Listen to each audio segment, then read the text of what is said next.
మాజీ మంత్రి కొడాలి నానిపై కేసు నమోదైంది. ఆయనతో పాటుగా సన్నిహితుడు శశిభూషణ్ సహా మరో ముగ్గురిపై కేసులు ఫైల్ చేశారు. ఎన్నికలకు ముందు తమతో బలవంతంగా పదవులకు రాజీనామా చేయించారని వాలంటీర్లు గుడివాడ పోలీసులకు ఫిర్యాదు చేశారు.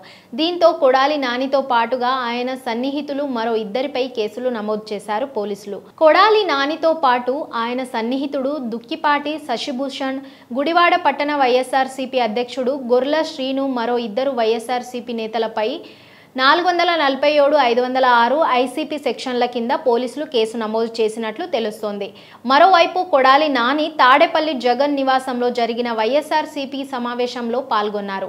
అక్కడ చర్చించిన అంశాలపై మాట్లాడారు. చంద్రబాబు ఎన్నికల్లో దొంగ వాగ్దానాలు ఇచ్చి అధికారంలోకి వచ్చారని మండిపడ్డారు కొడాలి నాని.